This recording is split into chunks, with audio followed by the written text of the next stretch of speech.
আজ আমরা পেট্রোনেস টুইন টাওয়ারের ভেতরে প্রবেশ করব এবং ভেতরের দিকটা সুন্দরভাবে দেখার চেষ্টা করব।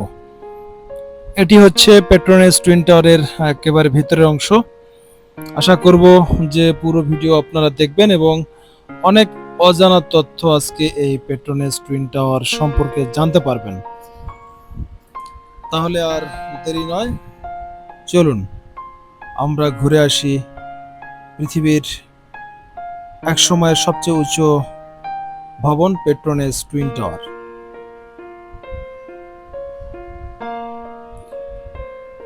বিল্ডিং এর নাম পেট্রোনেস টুইন টাওয়ার। অবস্থান কুয়ালালামপুর, মালয়েশিয়া। উদ্বোধন করা হয় 1999 সালের 31 আগস্ট। উচ্চতা 451.9 মিটার, অর্থাৎ 1483 ফুট। মোট তালা সংখ্যা। এই ভবনের মোট তালা সংখ্যা 88। প্রতি টাওয়ারেই 88টি করে তালা রয়েছে। স্থপতির নাম সিজার পেলি। এই সিজার পেলি নামে এক স্থপতি এই পেট্রোনেস টুইন টাওয়ার নির্মাণ করেছেন, ডিজাইন করেছেন। স্টাইল।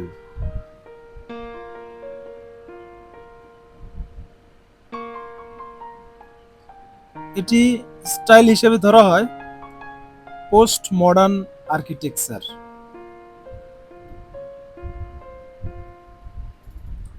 এই ভবনটি মূলত ব্যবহার করা হয় অফিস কমপ্লেক্স, বিশেষ করে পেট্রোনাস অয়েল কোম্পানির প্রধান কার্যালয়। এটি পেট্রোনাস অয়েল কোম্পানির যাবতীয় অফিসিয়াল কার্যক্রম এখানে সম্পাদন হয়।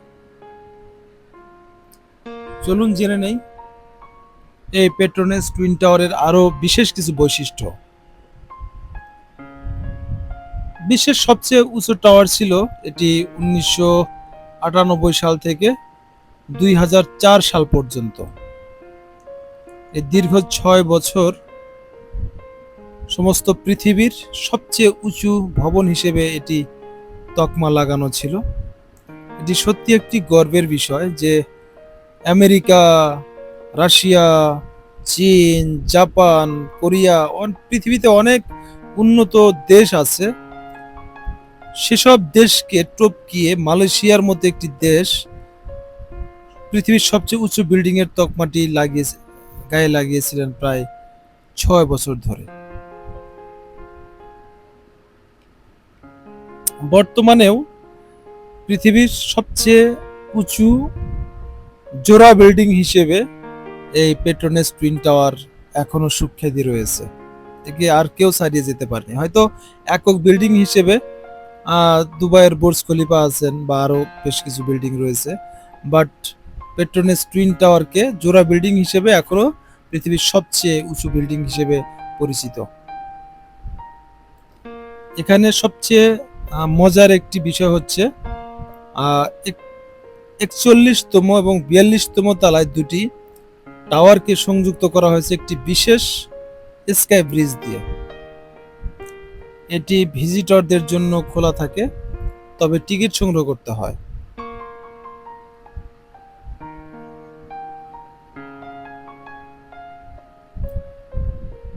টাওয়ার দুটি স্টিল ও কনক্রিটের সম্মিলিত কাজ। মালয়েশিয়ান সংস্কৃতি ও ইসলামিক শিল্পশৈলীকে গুরুত্ব দিয়ে ডিজাইন করা হয়েছে।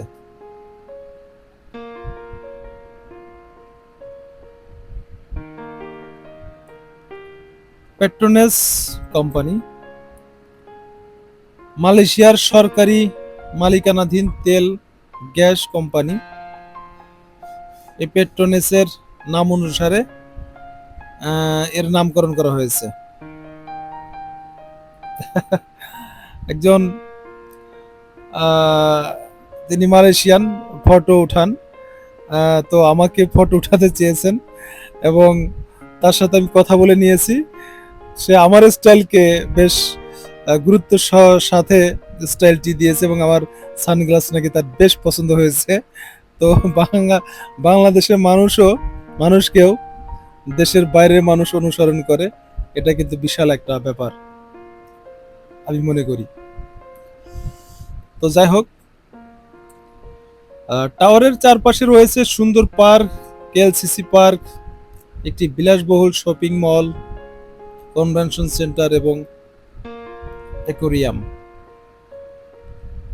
চলুন জেনে নেই আরো কিছু মজার তথ্য। পেট্রোনাসের ফাউন্ডেশন গর্ত খননে 120 মিটার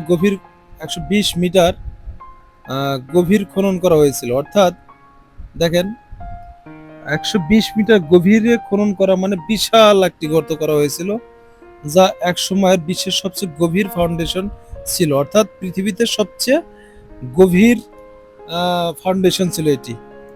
এত গভীরে আর কোনো ফাউন্ডেশন করা হয়নি পৃথিবীর। টাওয়ার নির্মাণে 16,000 অর্থাৎ 16,000 ঘনমিটার কনক্রিট ব্যবহার করা হয়েছিল।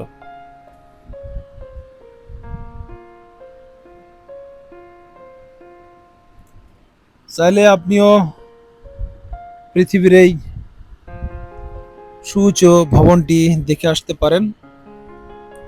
এটি মালয়েশিয়ার অহংকার, এবং শুধু মালয়েশিয়া নয়, একটি মুসলিম কান্ট্রি হিসেবে মালয়েশিয়া আসলেই পরিশ্রম করে আজ এরকম ভবনের মালিক হতে পেরেছে।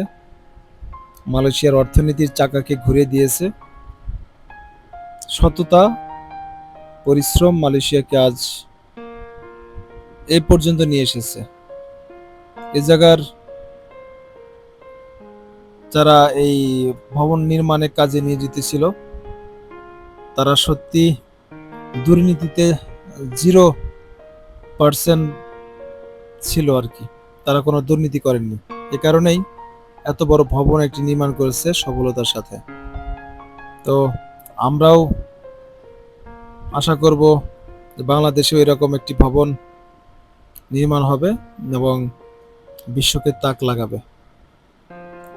মানুষ দেখেই শিখে, সো আমরাও দেখে দেখে শিখতে চাই, ভালো কিছু শিখতে চাই, ভালো কিছু বাংলাদেশের জন্য নির্মাণ করতে চাই। এর জন্য দেশের প্রত্যেকটি নাগরিকের সহযোগিতা কাম্য। এদেশে ঘুরতে এসে যেমন কেউ যেখানে সেখানে ময়লা আবর্জনা ফেলে না, বাংলাদেশের প্রত্যেকটি মানুষের যদি এই অভ্যাসটা তৈরি করে দেওয়া যায়, তাহলে কিন্তু আমরা একটা সময় নীতিগতভাবে আমরা এরকম সভ্য জাতিতে পরিণত হতে পারবো। তো প্রিয় দর্শক, আমি একেবারেই পেট্রোনেস টুইন টাওয়ারের সামনে চলে এসেছি। দেখতে সত্যি অসাধারণ। সবাই ভালো থাকবেন।